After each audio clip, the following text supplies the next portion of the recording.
Hello दोस्तों, आपका स्वागत है स्कॉलर एलाइट में। जो लोग ये वीडियो पहली बार देख रहे हैं तो उनसे रिक्वेस्ट है कि आप हमारे चैनल को सब्सक्राइब कर लीजिए ताकि जो भी वीडियोस मैं अपलोड करूंगा आपको नोटिफिकेशन के माध्यम से पता चलता रहे। चलिए स्टार्ट करते हैं। आज मैं आपको इस वीडियो में भारतीय संविधान का पार्ट 5 बताने जा रहा हूं, जिसके अंतर्गत हम नागरिकता हो गया, हमारा जो भाग 1 है, इन सब चीजों के आर्टिकल्स को और उनके अंदर जो थोड़े से डिटेल्स हैं उनको हम जानेंगे। तो चलिए स्टार्ट करते हैं। यहाँ पर तो देखते हैं यहाँ पर क्या बोला जा रहा है। भाग 1 की यहाँ पर हम पहले बात करेंगे, संघ और उसका राज्य क्षेत्र।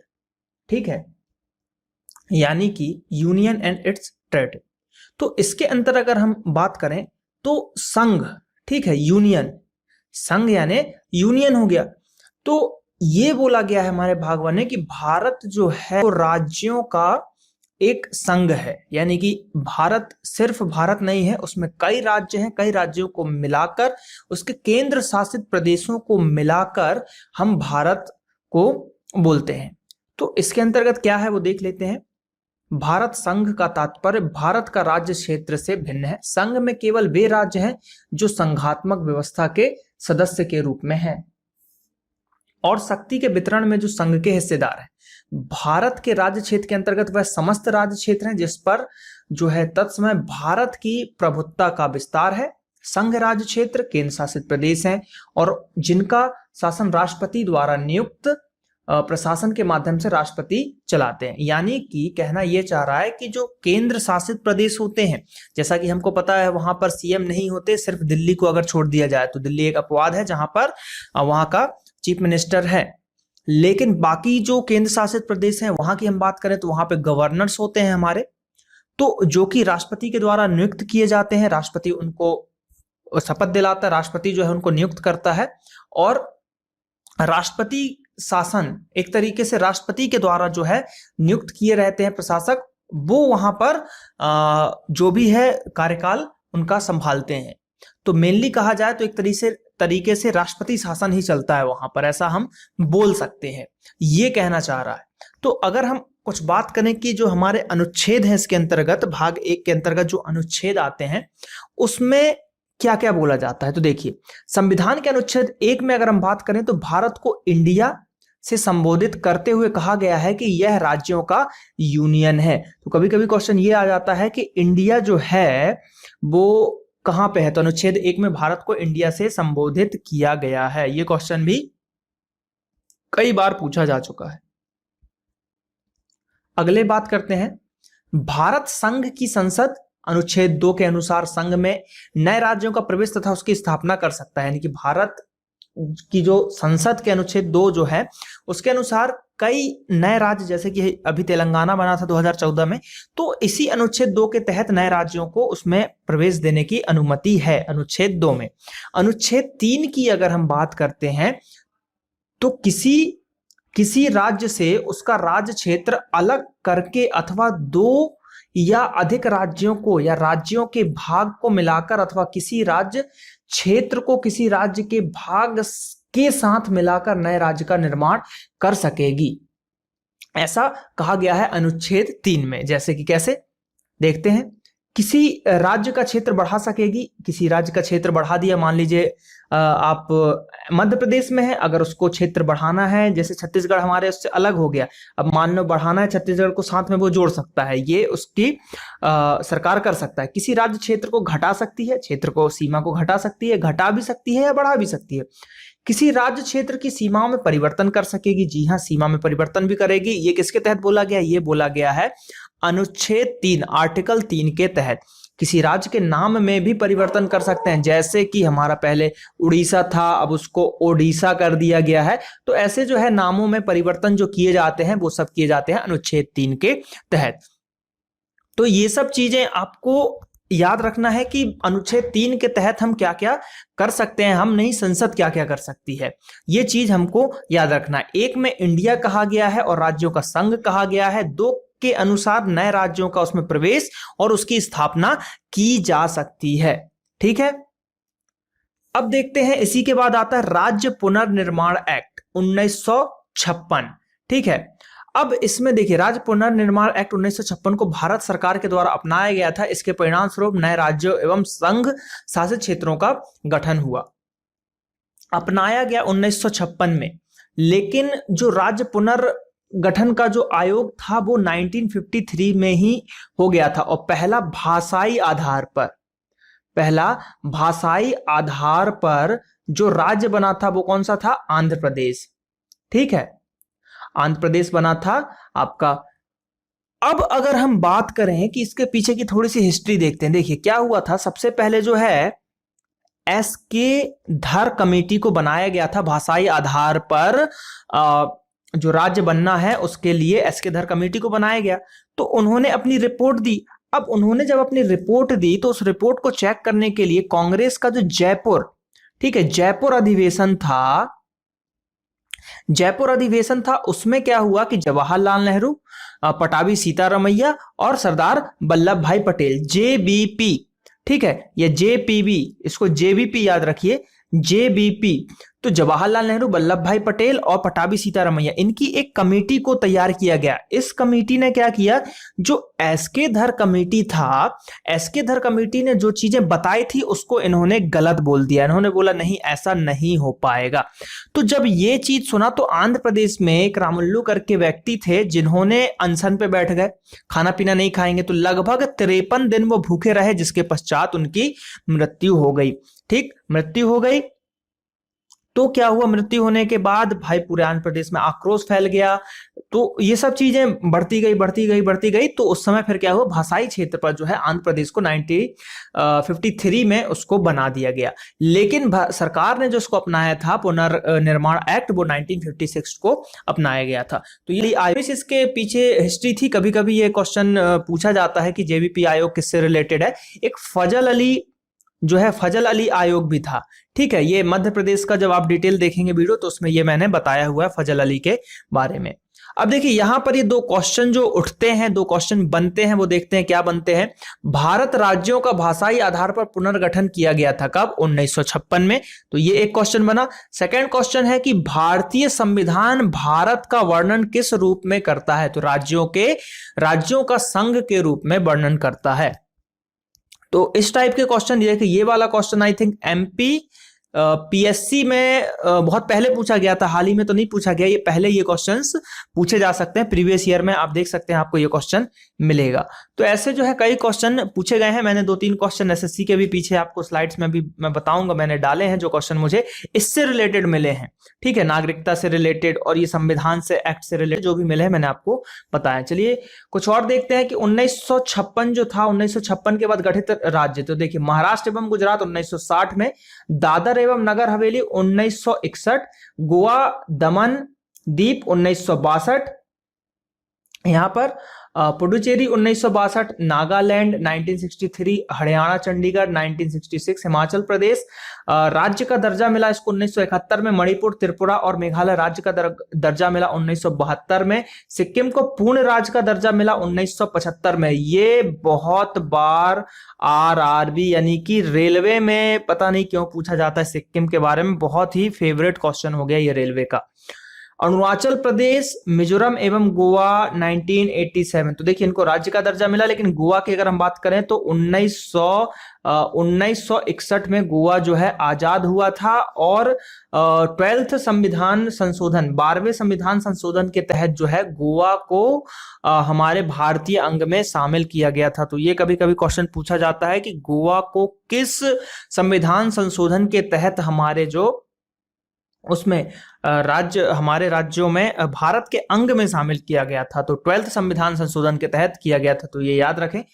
छत्तीसगढ़ 11वें नंबर पे आप देख सकते हैं, छत्तीसगढ़, उत्तराखंड और झारखंड को 2000 में किया गया था। तेलंगाना भी लेटेस्ट का है 2014। ये 29वां राज्य है आपका तेलंगाना। तो यहां पर बात करें तो ये शॉर्ट में डिटेल हमने देखा थोड़ा सा कि कैसा पुनर्गठन आयोग था। उससे ज्यादा क्वेश्चंस नहीं बनते, पहला ही पूछा जाता है कि पहला भाषाई आधार पर क्षेत्र जो बना था तो आंध्र प्रदेश, और उसके बाद जो क्वेश्चंस बनते हैं वो आयोग से बनते, जो मैंने बताया कि जेबीपी आयोग किससे रिलेटेड है, आपका एसके धर कमेटी किससे रिलेटेड थी। तो ये चीजें आपको थोड़ा सा याद रखना पड़ेगा यहाँ पे। चलिए भाग 2 की हम यहाँ पर बात कर रहे हैं, तो इसके अंतर्गत अगर हम देखें तो नागरिकता की बात की जाएगी यहाँ पर।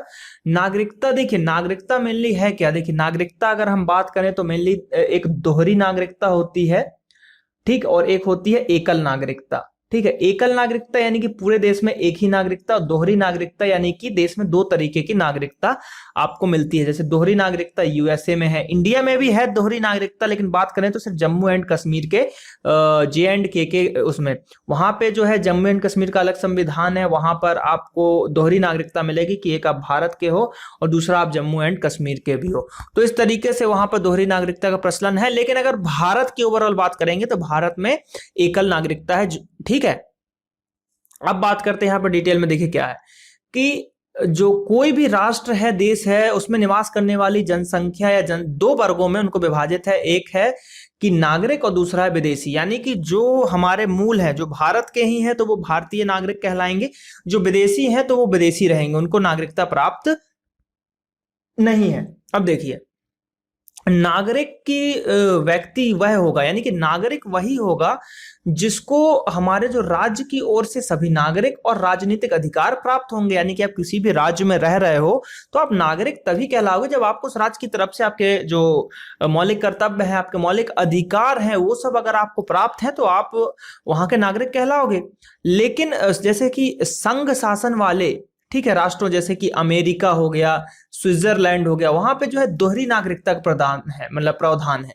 और भारत में सभी भारतीय नागरिकों के लिए एकहरी नागरिकता का प्रावधान है। जैसा कि मैंने बताया, भारतीय संविधान के भाग 3 में अनुच्छेद 15, 16, 19, 29 और 30 के अंतर्गत मूल अधिकार केवल भारतीय नागरिकों को ही प्राप्त है। यानी कि जो ये सब मूल अधिकार है सिर्फ भारतीय नागरिक को ही प्राप्त है, कोई विदेशी को प्राप्त नहीं हो सकता। लेकिन कुछ परिस्थितियां ऐसी हैं जिसमें नागरिकता के अपवाद से संबंधित विषय में कानून बनाने का एकमात्र अधिकार संघ की संसद, यानी कि हमारे पार्लियामेंट को अनुच्छेद 16 के 3, ये क्वेश्चंस भी पूछे जाते हैं, इंपॉर्टेंट है।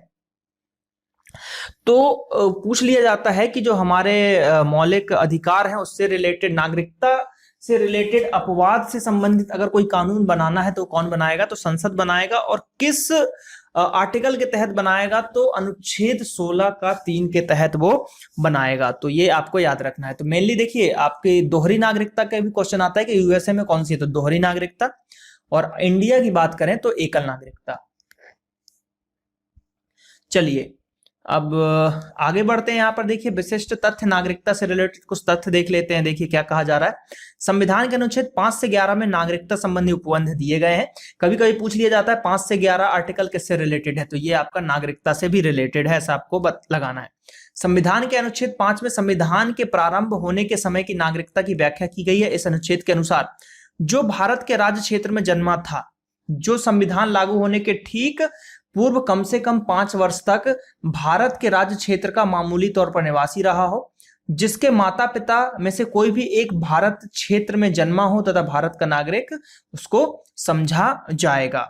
ठीक है, अब अगर हम बात करें यहां पर, ठीक है, यहां पर हम बात करेंगे कि जो आपका ये जो नागरिकता है, ठीक है, नागरिकता के अनुच्छेद हैं 5 से जो पूरे 11 आपके, 5, 6, 7, 8, 9, 10 और 11, ये जो आपके पूरे अनुच्छेद हैं, तो इसको हम क्या करेंगे कि याद करेंगे, क्योंकि इसमें से डायरेक्ट क्वेश्चन पूछ लिया जाता है। डायरेक्ट क्वेश्चन ऐसे पूछे जाते हैं कि अनुच्छेद 7 में क्या है, अनुच्छेद 8 में क्या है। अब लेकिन देखिए, यहां पर आप लोगों के दिमाग में क्वेश्चन ये आएगा कि ऐसे का, ये आपके नॉर्मल एग्जाम में नहीं पूछे जाएंगे। आप बड़े एग्जाम दोगे, जैसे PSC दोगे, तो इन सब जगहों पर आपसे ये सब क्वेश्चन थोड़े से पूछे जाएंगे, क्योंकि ये थोड़े से हाई लेवल के क्वेश्चंस कहलाते हैं। तो चलिए यहां पर हम स्टार्ट करते हैं। तो देखिए, अब मैं आपको बताता हूं कि अनुच्छेद 5, जैसे अनुच्छेद 5 है आपका, ठीक, तो अनुच्छेद 5 जो है उसमें क्या है, संविधान के प्रारंभ पर नागरिकता। अनुच्छेद 6, पाकिस्तान से भारत को प्रव्रजन करने वाले कुछ व्यक्तियों के लिए नागरिकता के अधिकार। पाकिस्तान को प्रव्रजन करने वाले कुछ व्यक्तियों के नागरिकता के अधिकार, ये आपके हो गए किसमें, 7 में। अब देखिए इसमें क्या है, 6 में पाकिस्तान से भारत को, यानी कि पाकिस्तान से जो है भारत को आ रहे हैं और पाकिस्तान को, ये सब चीजें जो पाकिस्तान से आ रहे हैं और पाकिस्तान से जा रहे हैं उनकी चीजें दी गई हैं। अब अनुच्छेद अगर हम 8 की बात करें यहां पर, तो अनुच्छेद 8 में क्या है, भारत के बाहर रहने वाले भारतीय उद्भव के कुछ व्यक्तियों के नागरिकता के अधिकार जो बाहर रह रहे हैं, विदेशी राज्य की नागरिकता स्वेच्छा से अर्जित करने वाले व्यक्तियों का नागरिक ना होना, ये 9 में है। लेकिन 9 में 9 को आप ऐसे रिलेट कीजिए, 9 यानी नहीं, तो जो हमारे राज्य से बाहर यानी कि जो देश से बाहर विदेश में रह रहे हैं और वहां के उन्होंने नागरिकता को अपना लिया है, तो वो हमारे भारत के नागरिक अब नहीं रहे। 10 में नागरिकता के अधिकारों का बना रहना। 11 में संसद द्वारा नागरिकता के अधिकार का विधि द्वारा विनिमय किया जाना। तो मेनली अनुच्छेद 9 को ज्यादा पूछा जाता है। किसको पूछा जाता है? अनुच्छेद 9 को पूछा जाता है। देखिए, अब नागरिकता से रिलेटेड एक चीज और बता देता हूं मैं यहां पर आपको कि 1986, ये डेट आपको याद रखनी है, भारतीय नागरिकता संशोधन अधिनियम, क्या? भारतीय नागरिकता संशोधन अधिनियम, यानी कि इसमें संशोधन किया गया है कुछ चीजें। इस अधिनियम के आधार पर अगर हम बात करें तो इसमें क्या किया गया था, यह अधिनियम जो था पहले देखिए 55 में भी था, 1955, फिर उसके बाद संशोधन अधिनियम 1986। तो इसमें क्या किया गया कि अब जो भारत में जन्मे उस व्यक्ति को ही नागरिकता दी जाएगी जिसके माता पिता में से कोई भी एक नागरिक हो, ठीक, और 5 वर्षों तक। अब भारत में जैसे कम से कम 5 वर्षों तक किया गया है और पहले जो था निवास करना पड़ेगा। अब एक चीज और हुआ, देखिए अभी जो हमने पीछे आपको बताया कि 5 वर्षों तक कम से कम निवास करना चाहिए, लेकिन अगर हम पहले की बात करें तो पहले ये सिर्फ 6 महीने था, ठीक, यानी कि 6 मंथ्स बस था पहले। तो इसको चेंज करके 5 साल किया गया है, ठीक है, कम से कम 5 वर्ष तक। अब जो देशीयकरण द्वारा नागरिकता तभी प्रदान की जाएगी जब संबंधित व्यक्ति कम से कम 10 वर्ष तक भारत में रहेगा। यानी कि आप बाहर से आए हो और आपको इंडिया की नागरिकता चाहिए, तो अब कम से कम आपको 10 साल तक इंडिया में निवास करना पड़ेगा, तब जाके कहीं आपको इंडिया की नागरिकता मिलेगी। और ये पहले 5 वर्ष था। तो ये सब चीजें पूछ लिया जाता है कि पहले कितनी थी और अभी बाद में कितनी है, ठीक है। अब चलिए, तो आई होप कि ये तो आपको थोड़ा सा क्लियर हो गया होगा।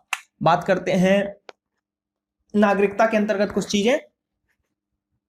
भारतीय नागरिकता एकल नागरिकता है। नागरिकता हेतु निर्धारित 3 श्रेणियां हैं। नागरिकता अधिनियम 1955, ठीक है, संविधान के प्रारंभ होने के बाद नागरिकता की प्राप्ति एवं समाप्ति का प्रावधान, और PIO के लिए जो है दोहरी नागरिकता, ठीक।